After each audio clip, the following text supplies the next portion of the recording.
ঠাকুরের রাতুল চরণে প্রণাম জানিয়ে, আরাধ্যা জগজ্জননী বড় মায়ের রাতুল চরণে প্রণাম জানিয়ে, পরম পূজ্যপাদ বরদার চরণে প্রণাম জানিয়ে, পূজনীয় আচার্যদেবের চরণে প্রণাম জানিয়ে সকলকে আমার রানন্দিত জয়গুরু বলে আলোচনা প্রসঙ্গে সপ্তম খণ্ডে 30শে পৌষ 1352 সাল সোমবার সেজে ঠাকুর সকালে মাতৃমন্দিরের সামনের বারান্দায় তক্তপোষে উপবিষ্ট। টুকটাক কথাবার্তা হচ্ছে। ডিসিপ্লিন বা শৃঙ্খলা সম্বন্ধে কথা উঠল।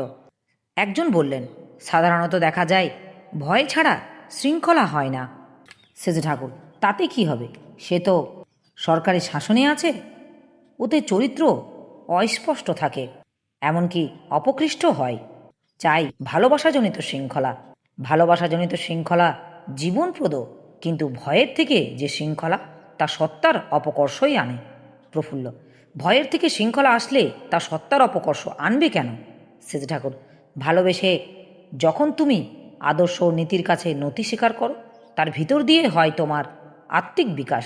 সেটা তোমার ব্যক্তিত্বের আত্মকৃত হয়, কারণ সেখানে তুমি স্বাধীন ইচ্ছায় স্তত ধৃতি সমবেগে সত্তার টান নিয়ে তা করছো। তোমার সত্তার চাহিদা, চলন, পছন্দ ও করণ সেখানে একটা উন্নত গতি নিয়েছে। তার মানে তোমার অনুরাগটা সেখানে উৎসমুখী হয়ে তোমার অভ্যাস ব্যবহারকে নিয়ন্ত্রিত করে তদ অভিমুখী করে তুলেছে। তাই সেটা হবে তোমার কাছে জীবনীয়। কিন্তু তুমি যদি শাস্তির ভয়ে, নিছক স্বার্থের খাতিরে কতগুলি শৃঙ্খলা মেনে চলো, তাতে তোমার ভিতরে কি হলো? তুমি তো তা সত্তার টান থেকে করছো না, বরং তা তোমার উপরে জোর করে চাপিয়ে দেওয়া হচ্ছে বলে তোমার ভিতরে ভিতরে বুদ্ধি থাকবে কত শীঘ্রই তুমি তা থেকে নিষ্কৃত পেতে পারো। জেলখানায় কয়েদিদের তো কঠোর শাসনের ভয় দেখিয়ে কতখানি শৃঙ্খলার ভিতরে রাখতে চেষ্টা করে, কিন্তু তাতে কি কারো চরিত্রের কোনো পরিবর্তন হয়? আর হলেও কতটুকু কি হয়? বরং দেখা যায় জেলখানা থেকে আরও পাকা অপরাধী হয়ে বেরোয়।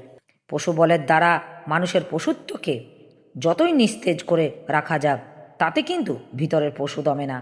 সে সুযোগ খুঁজে, সুযোগ পেলেই আবার গা ঝাড়া দিয়ে ওঠে। মানুষের দেবত্ব জাগাতে গেলে দেবতার মুখে তাকে দেখাতে হবে, অর্থাৎ তার ভিতর শ্রদ্ধা ভালোবাসার ঊর্ধ্বধন যাতে হয় তা করতে হবে। আর প্রীতি নিয়মনার সঙ্গে সঙ্গে অসৎ নিরোধের লক্ষ্য রাখতে হবে। এই তো আমি যা বুঝি। এরপর শেষে ঠাকুর হাসতে হাসতে গল্পচ্ছলে বললেন, আগের কালে শিক্ষকরা ও অভিভাবকরা ছোটোখাটো কারণে ছেলেপুলেদের কেমন ধরে মারতেন। পরে বললেন, তাই বলে আমি একথা বলছি না যে সব শিক্ষক বা সব অভিভাবকই এমনতর ছিলেন। আমার জীবনও গেছে খুব কড়া শাসনের উপর দিয়ে। আমি তো আর ভালো ছাত্র ছিলাম না। আমার ও ছাড়া আর কি হবে? আমার এই আলোচনা প্রসঙ্গে কিছু ভুল ত্রুটি হয়ে থাকলে আপনারা আমায় ক্ষমা করবেন।